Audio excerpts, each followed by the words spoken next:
Hello all, welcome back to the BioRocks channel.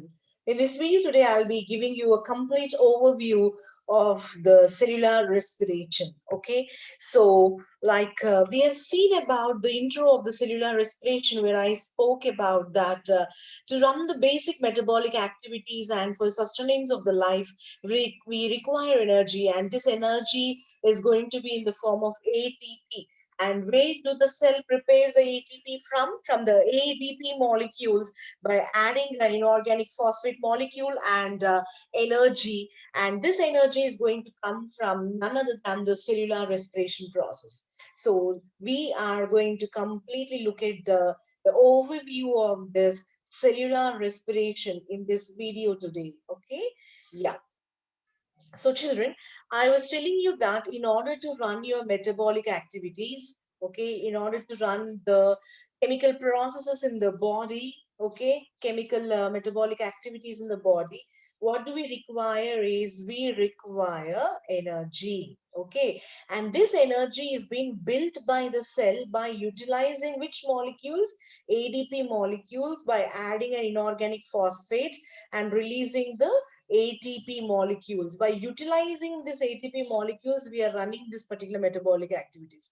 But for this reaction, what do we require? We require energy. And this energy is being produced by whom?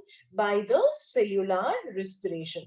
This is what we have learned in the previous video. Okay, so in this video today, we are going to actually look at the biochemistry behind the cellular respiration process, which actually involves in utilizing your food like glucose and converting it into the ATP molecules for the above this particular process.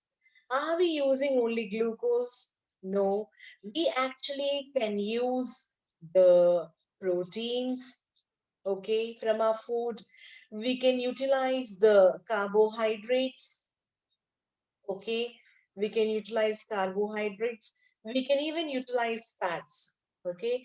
For this, what happens is carbohydrates which are stored in your body as glycogen have to be converted into a simpler form, okay, to get oxidized, and that is none other than glucose.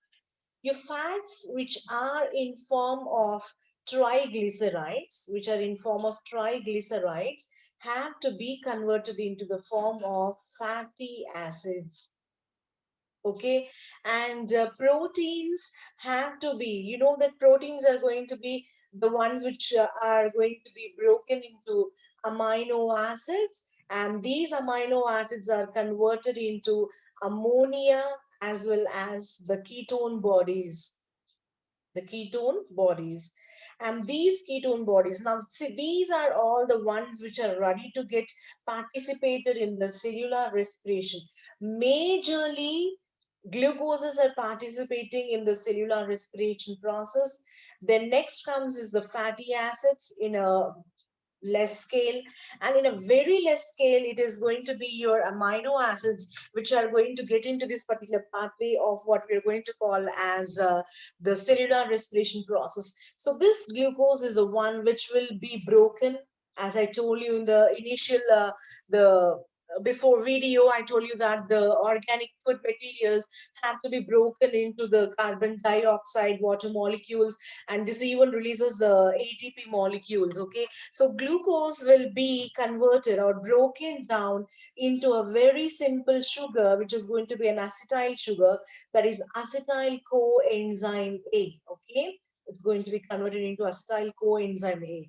So these ketone bodies can also be converted into this, okay. Or if it is fatty acids, they are also converted into this, which is going to actually entering into the Krebs cycle for the further oxidation or for the further breakdown, okay. So this is going to be the procedure for your cellular respiration process, where we can utilize the carbohydrates or we can utilize fats and proteins, but remember that majorly we are going to utilize the glucoses which get converted into acetyl coenzyme A by the subsequent breaking down of the glucose into a very small molecules of these less carbon atom compound molecules, okay, that we are going to see in the further now in the video. So just remember that these ketone bodies, the glucoses, the fatty acids will be converted into acetyl coenzyme A, which enter into the Krebs cycle and provide you the energy, okay. So now let me enter into this procedure. So what we are looking is about the cellular respiration process.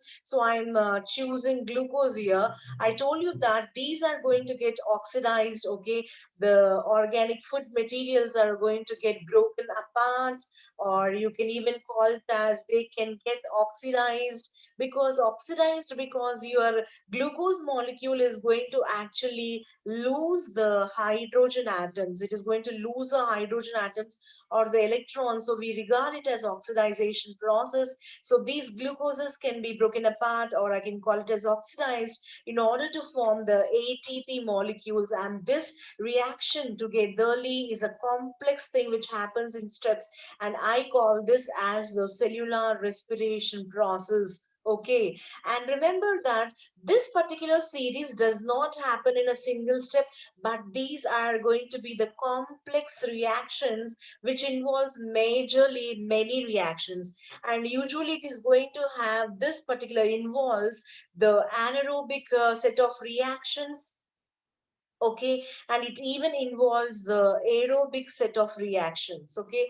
The anaerobic set of reactions actually which runs in the what we call a cellular respiration is going to be the glycolysis, or what I call it as glycolysis process, okay. And coming on to the aerobic respiration, we are going to start up with the Krebs cycle, okay, that we will see in the later video. Now just I'm going to start up this video by introduction with the glycolysis process, children. So the first set of reactions that we are going to see for the oxidation of glucoses is going to be glycolysis process, where glycol meaning it's going to be sugar, and lysis means this is going to be the breakdown, okay, this is going to be the breakdown. And this particular glycolysis process is very much equivalent to anaerobic reactions, because this does not involve any that is need of, they do not require any need of oxygen. So we regard this as anaerobic set of reactions, and this glycolysis happens in the cell cytoplasm. This happens in the cell cytoplasm. So this is going to be the site of action where the glycolysis happens, is going to be this one. So what is glycolysis, or what happens here is the glucose is going to get broken apart, is going to get broken apart. We all know that glucose is going to be C6H12O6, which is nothing but it is going to comprise of 6 carbon atoms, where the cellular respiration itself is nothing but what the subsequent breaking of the glucose molecule. So it gets broken into the 3 carbon atom compound, 2 carbon atom compound, and subsequently all the carbons will be lost from the glucose in the form of carbon dioxide molecules, as we have seen in the earlier video. If you haven't seen my earlier videos, I request you children to just go into the cellular respiration, what I have what you call is taken up a video on that. Just go to that particular previous video, you will understand what is the procedure here. So the glucose, in order to get oxidized or broken into the lower carbon containing compounds, what happens is it has to get activated. The glucose has to get activated, for which it requires what is ATP molecules. So for instance, if I'll give you something, see, you start a business, you have to invest some money, then you can start up your business and earn the profit. In the same way, to start up the oxidation of the glucose, first of all, you need to initiate and activate the glucose molecule. So what happens is there are 2 ATP molecules which are being consumed in this particular first stage of the glycolysis process, where the phosphates are going to be attached to these particular glucoses. the two ATP molecule phosphates are going to get attached to this glucose molecules, where it is going to form the glucose 6 phosphate, 1,6 biphosphates and all. I'm not going to go into the deeper sense, but just remember that by addition of the phosphate molecules to the glucoses, what we are doing is we are energizing the glucose molecule. We are energizing the glucose molecule, due to which it is going to form a phosphoglyceraldehyde. This is going to form the phosphoglyceraldehyde. Okay, this is phosphoglyceraldehyde. Now what happens is the phosphoglyceraldehyde, now what it does is, after the energizing process, this gets converted into two molecules of pyruvate, or what we call as pyruvic acid. This is pyruvate or the pyruvic acid, which comprises of three carbon atoms each. So as I told you, cellular respiration is going to involve what? The cellular respiration process is going to involve in the breaking of the glucose molecule into subsequent carbon atoms. So you can see that the glucoses now have got broken into two molecules of pyruvic acids, each containing the three carbon atoms over here. So this is one of the major steps that is going to happen here, children. And remember that in this step, where the phosphoglyceraldehyde is going to form up the pyruvic acid, this is going to actually release four of the ATP molecules. So let me write like this for you. It is going to form the four of the ATP molecules here. Okay, along with this, what happens is it is going to even release two molecules of NADH2. Yesterday, what we have seen about this was none other than your niacin, vitamin B, which is going to pick up the hydrogens from the glucose, and this is going to transfer the hydrogen to the oxygen atom. So remember, children, that this particular step is going to involve in production of 4 ATP molecules, and this is a step which is going to actually release your NADH2 molecules over here. But just remember that already we have utilized 2 ATP molecules in order to energize your glucose. So what will be the net production in the glycolysis is going to be, as 2 ATP molecules are being used earlier, these two ATP molecules are going to pay off. They are going to pay off the ATPs which are being used. So what is remaining is the two ATP molecules as well as the two NADH2 molecules. So the net gain in the glycolysis is going to be two ATP molecules as well as two NADH2 molecules are being produced in the glycolysis process, where the glucose is being broken into the two molecules of pyruvic acid.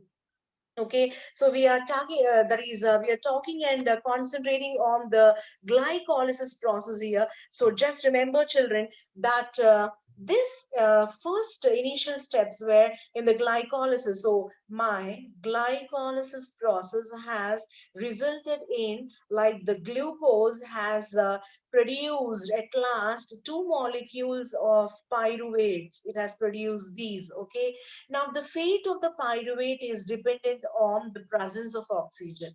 If there is, see, if there is presence of oxygen, then the pyruvate has to enter into the mitochondria for the further reactions. And these further reactions, since they require the presence of oxygen, they will be considered as a aerobic set of reactions. Okay, the further things are going to be in the mitochondria. But just think that if there is no presence of oxygen, or there is no availability of the oxygen, the pyruvic acid is going to be converted into lactic acid is converted into lactic acid. You know that during the glycolysis process, what have we produced? Two ATP molecules we have produced, and we have produced two NADH2 molecules. Okay, but these NADH2, the NAD is going to donate the hydrogens to whom? Only to the oxygen. But since there is no presence or availability of the oxygen, can the NAD donate the hydrogens? No. So what it does is the NAD now, see, I'm going to write it over here. So this is the condition is, we are talking about the absence of, that is the absence of the oxygen. There is no presence of oxygen. So now what happens is, I told you that the pyruvic acid will be converted into what is lactic acid. How is this happening? Let me show you. So if you're going to look at the pyruvic acid structure, this is going to be the one like this, okay? So this is your pyruvic acid. This is your pyruvic acid. Okay. Now what happens is the NADH2, so I'm writing it over here. The NADH2, what it is trying to do is, since there is no oxygen, it will donate these hydrogens to the pyruvic acid. So there will be two hydrogen atoms fixed to the pyruvic acid. Now it is going to form another thing, which is going to be the lactic acid. So this is your lactic acid which is being formed. You can see that there are two of the hydrogen atoms which are fixed to the pyruvic acid, and now this has formed the lactic acid, and I call this reaction as fermentation process, which is happening in the muscle cells. This is going to happen in your muscle cells, and this continuous production, see, until and unless there is no oxygen, so till there is no prevalence of the oxygen, the muscle cells are going to have the accumulation of the lactic acid, and this is going to actually lead what, it's going to lead to the fatigue, muscle fatigue. Okay, so imagine that I'm telling you that if a person is going to have a strenuous exercises, okay, strenuous exercises, now what is happening is he starts breathing more, his breathing rate is going to increase, due to which what happens is there is extra additional oxygen entering into the body, right? This is going to happen. See, for instance, if you're strenuously exercising, what happens is there will be shortage of oxygen, due to which what happens is the pyruvic acids here will be converted into the lactic acid, which is resulting in the fatigue. And as soon as a person is going to stop the exercise, as soon as he's going to stop the exercise, what happens is you can see that still his breathing rate is very much high. He's huffing and puffing. When he's going to huff and puff, what is happening is there is additional oxygen which is getting added, and this condition is being called as oxygen debt. We are going to call it as oxygen depth.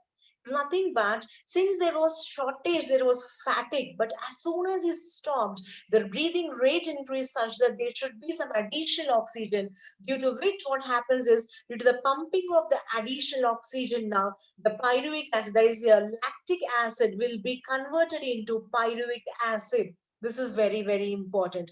I told you that the glucose is getting converted into phosphoglyceroldehyde, which breaks down into two molecules of pyruvic acid. If the pyruvic acid gets oxygen, then it should enter into the Krebs cycle in the mitochondria. But if there is no oxygen supply, pyruvic acid gets converted into lactic acid, as NADH2 is going to donate the hydrogen atoms to the pyruvic acid, which results in the formation of lactic acid, which is the one which is responsible for the muscle fatigue. Okay, so I think you have understood. Now, come, children, let me come over here. So, I told you that the pyruvic acids, based on the presence of what we call is oxygen, I told you that your what you call is these particular things, which is nothing but your pyruvic acid, we can see that it is going to be converted into what we call is a compound. Okay, that is going to be like see, before I enter into that, let me come back to the same thing where I was speaking about no oxygen. It got converted into what? Lactic acid, because of the donation of the hydrogen atoms by the NAD. Okay, but if there is a presence of oxygen, what has happened? If there is presence of oxygen, the lactic acid, what has happened? The NAD is going to pick away the hydrogens from the what we call is lactic acid, because now there is oxygen. This point I needed to specify. If there is no oxygen, pyruvic acid is going to what we call is NAD is going to donate these to the pyruvic acid. Okay, it is going to donate the hydrogens to the pyruvic acid, and it converts into lactic acid. Okay, but agar फिर से if you are going to get the oxygen supply, the NAD is going to pick away the hydrogens here because there is no need over here, because there is oxygen, and these hydrogens will be transferred to the oxygen molecules to produce the water molecules that we have seen in the cellular respiration equation. I hope now you have understood this point, what I needed to specify. Now let me come to this particular pyruvic acid. Pyruvic acid has how many of the carbon atoms? Three carbon atoms. So this is going to be something like this, right? Three carbon atoms. So now what happens is, as we earlier told, that cellular respiration is going to involve in the breaking down process or oxidation process, and especially breaking is nothing but the six carbon atom compound forms a three carbon atom compound, and now one of the carbon is being cleaved from the pyruvic acid. Okay, see, whatever there is, if there is presence of oxygen, where the pyruvic acid has to enter, it has to enter into the mitochondria. Now, these steps which we are going to see further are happening in the mitochondrial matrix, and we are going to call these processes as transition processes or transition phase. We are going to call, where the pyruvic acid in the mitochondrial matrix, one of the carbon will be cleaved away, okay, and it will be released as one molecule of carbon dioxide. Tell me how many pyruvic acids were there? Two pyruvic acids. So two of the pyruvic acids is nothing but this is also another pyruvic acid. This is also being cleaved. So this is your second carbon dioxide. So it's going to be the one and the two carbon dioxides are being released. So now what happens is, as there are only two carbon atoms remaining, it is going to form a two carbon atom compound which is being called as acetyl sugar. This is being called as acetyl sugar. समझ में आ रहा है ना आपको? सो pyruvic acid को जैसा oxygen availability मिल जाता है, तो वो माइटोकॉन्ड्रियल मैट्रिक्स में जर्नी करता है, जहां पर it undergoes a transition phase where it is going to cleave one of the carbon, and that carbon releases as carbon dioxide. So there will be subsequently two of the carbon dioxide molecules released from the two pyruvic acids. Okay, so as now there are only two carbon atoms present here, since there are only two carbon atoms present over here, we are going to see that this is going to form a specific sugar which is being called as acetyl sugar. Okay, so these acetyl sugars are also nothing but what? Now these sugars are going to be clubbed with a coenzyme, and this coenzyme is being called as coenzyme A. Okay, this coenzyme A again is none other than the vitamin B, and that is your pantothenic acid. Your pantothenic acid, the vitamin B, which is linking up with the acetyl sugar to form a compound which is being called as acetyl coenzyme A. Acetyl coenzyme A. So this is going to be the transition phase where we are releasing two carbon dioxide molecules, along with there are two NAD molecules which are getting reduced here and forming two NADH2.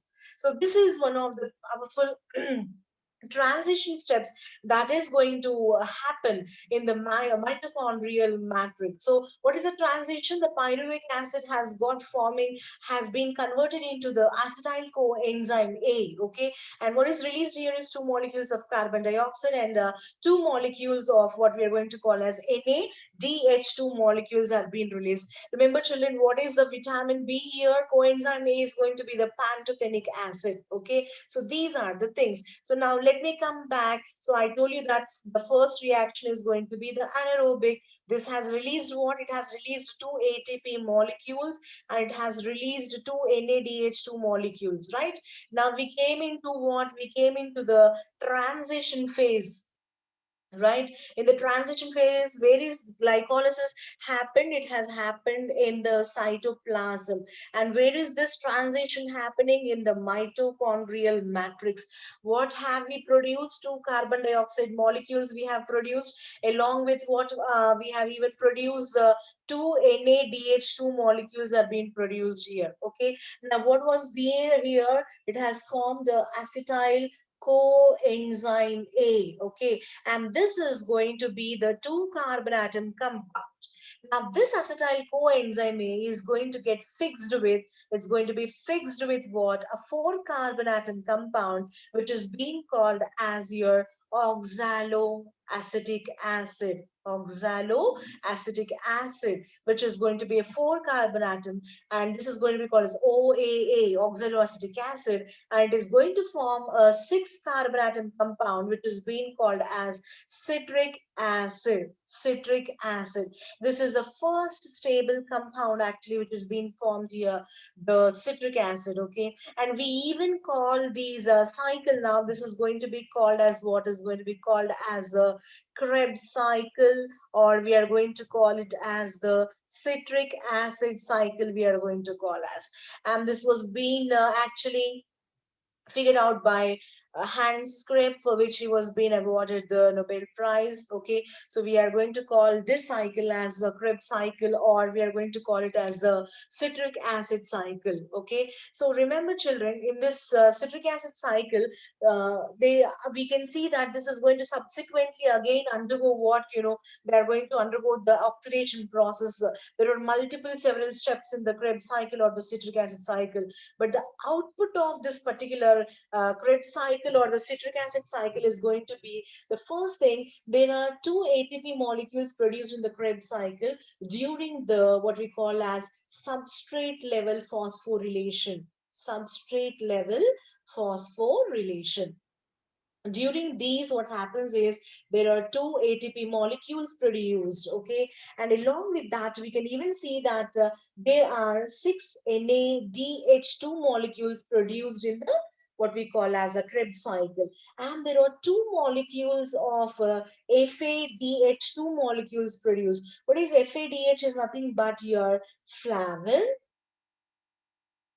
adenine dinucleotide dinucleotide phosphate. Okay, so this actually, the flavin adenine dinucleotide is the one which is going to be, the flavin adenine dinucleotide is none other than a vitamin B, and that is none other than your riboflavin.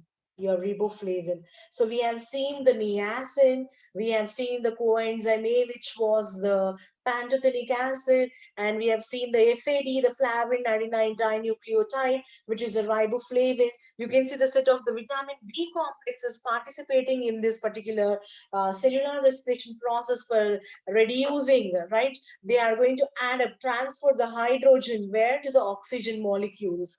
So these are the ones. So output of the Krebs cycle are the two ATPs, the 6 NADH2 molecules, two FADH2 molecules. These are all being seen here. Just remember that, children, as the acetyl coenzyme A, acetyl coenzyme A is going to have what? So acetyl coenzyme A is going to have what?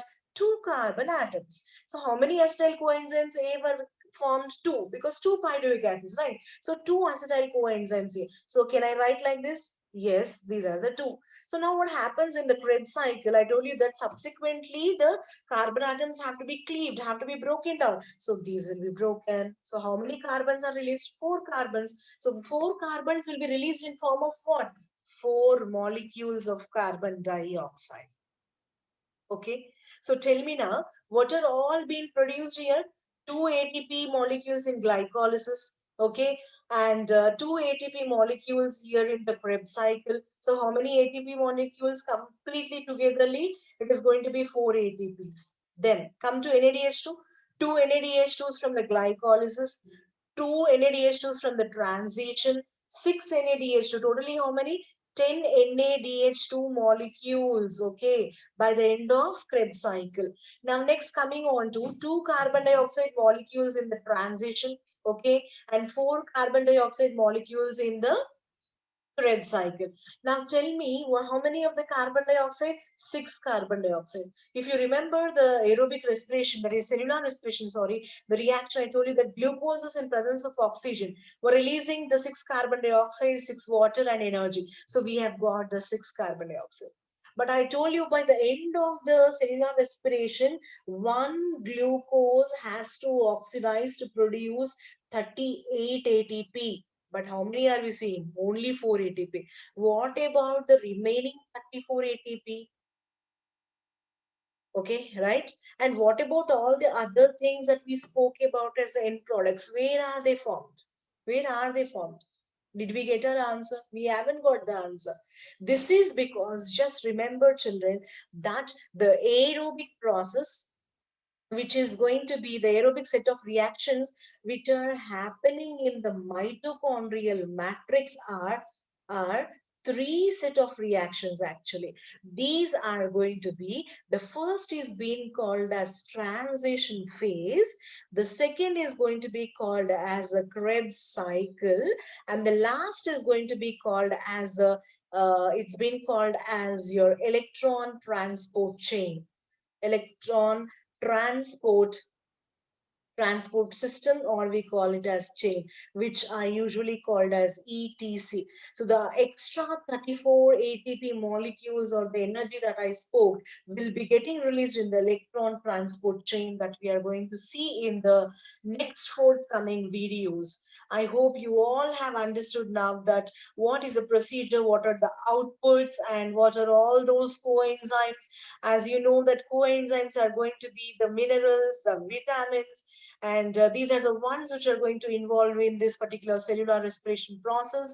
And remember, children, that our cellular respiration main team is going to be producing this particular ATP molecules. Okay, so we are deriving it from our cellular respiration, and one glucose will provide us 38 ATP molecules, which will be utilized here. Which will be utilized here. Who? These ATP molecules will be utilized in this particular process here. Okay, I think I made it clear for you all that what are those organic uh, molecules, or the organic food substances, like your, it might be your glucoses, it might be your ketones from the proteins, it might be your fatty acids, which are going to enter into the cellular respiration, which involves aerobic as well as anaerobic set of reactions. Okay, and we could see that the main process of the oxygen is just to get like added up with the hydrogen atoms which have been transferred by your coenzymes, like your what we call as NAD, FADs, and all these things, and subsequently providing you the production of water molecule, which has been called as a metabolic water. So I request you all, children, to just go through these cellular respiration previous video as well as this video, because this is going to give you a whole lot of clear idea for what reason you are learning the cellular respiration. I hope you all have understood, children. If you have liked this video, please hit the like button and try to subscribe my channel and share this channel to many, because the sharing of the knowledge is going to be one of the best services that you can do, and this is going to help most of the needy children. Okay, yeah, I end up the video here, thanking you all. Thank you.